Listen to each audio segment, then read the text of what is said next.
Hey all, this is Kasak Kepper for Project Illuminated, and today I want to talk about the issue of media manipulation. Now, a lot of people in journalism talk about how the media is biased, whether it be liberal, conservative, rich, poor, black, white. The truth of the matter is that the media is not conservative or liberal or biased. It is basically lying to you straight out. It is manipulating the masses on a large-scale level. Let me explain a little bit about that, what's going on here. You have to understand that most of your media outlets are now being co-opted by larger media outlets. So you have your smaller independent newspapers that are being bought up by your bigger newspapers. Your small TV stations, our independent cable channels are being bought up by the big conglomerates. So there is less and less free thought, free speech, and more of a consensus of opinion. So what you're getting out of all of the news outlets, whether it be radio, TV, print, is a consensus of thought to paint a certain type of reality or perspective on the world that is not necessarily true. And that is a danger that we're facing. Now, as I said before, the media is not biased. It is outright lying to you, because what it is doing is it's defining the argument and it's allowing you to debate based on the frame that they set. So let me give you an example. Each week, the media decides what topic is going to be the issue of concern. They throw that topic out there, and then they watch how the public reacts in terms of how the public debates it. It could be something on domestic violence, it could be something on racial issues, and so on and so forth. But what they're doing is they're setting those topics and those agendas, and they're watching as you debate it.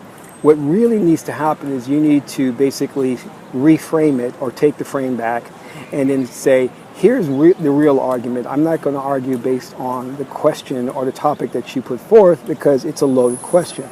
And there are many examples of this, because what you have to understand that many of these topics that the media puts out there are really backed by a lot of special interest groups, and deals are done under the table to make sure that certain special interest groups' interest is put out in the forefront so that they can get funding for their cause.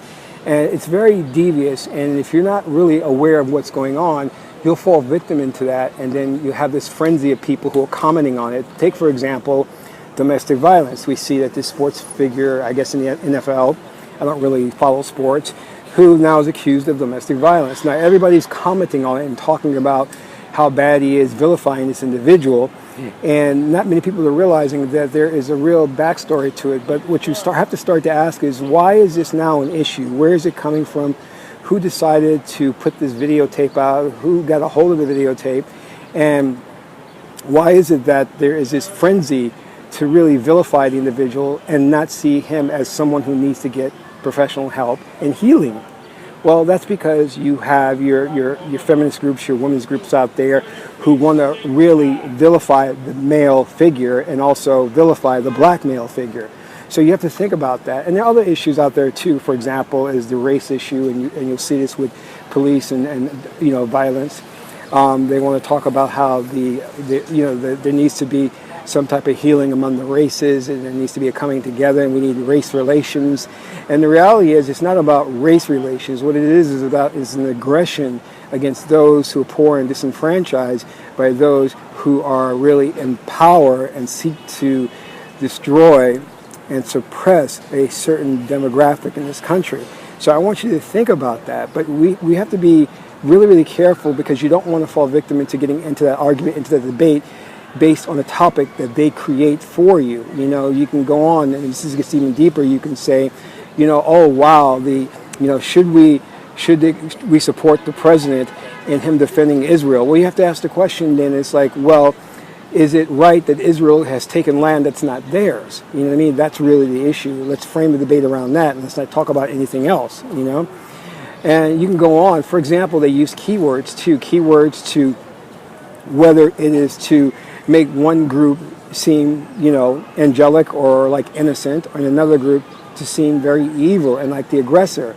So you have guys out there who are attacking children and call them pedophiles, but you're unwilling to label them as homosexuals. Why not? Because the gay community doesn't want to be associated with that or have that stigma attached.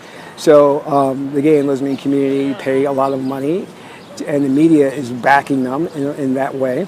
Just as in the same way as you can have certain racial groups be attacked and called certain names.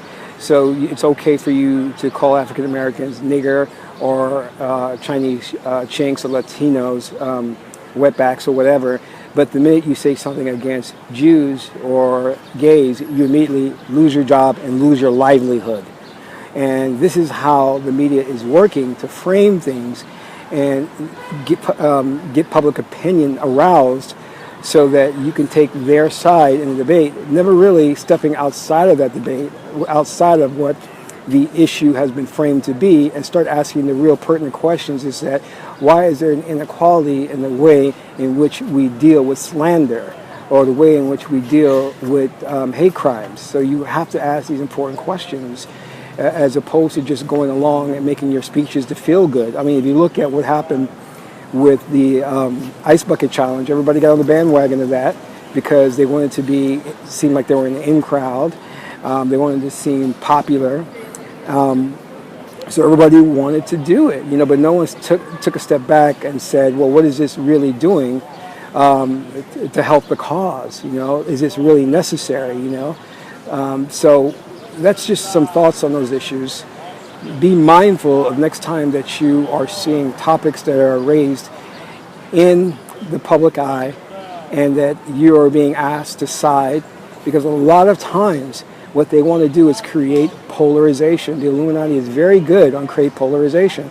They want you to side with them on an issue that they're trying to push into mainstream thought process as the dominant concern, cultural concern of the week. And you don't want to buy into that, but you want to step out and define the topics yourself, define the issues yourself, and then start asking them the questions as opposed to them setting up the issue and then saying, what is your opinion on this question that we have? And your opinion should always be, well, I'm not going to respond to your question. Why don't you respond to my question, which really gets to the heart of the issue?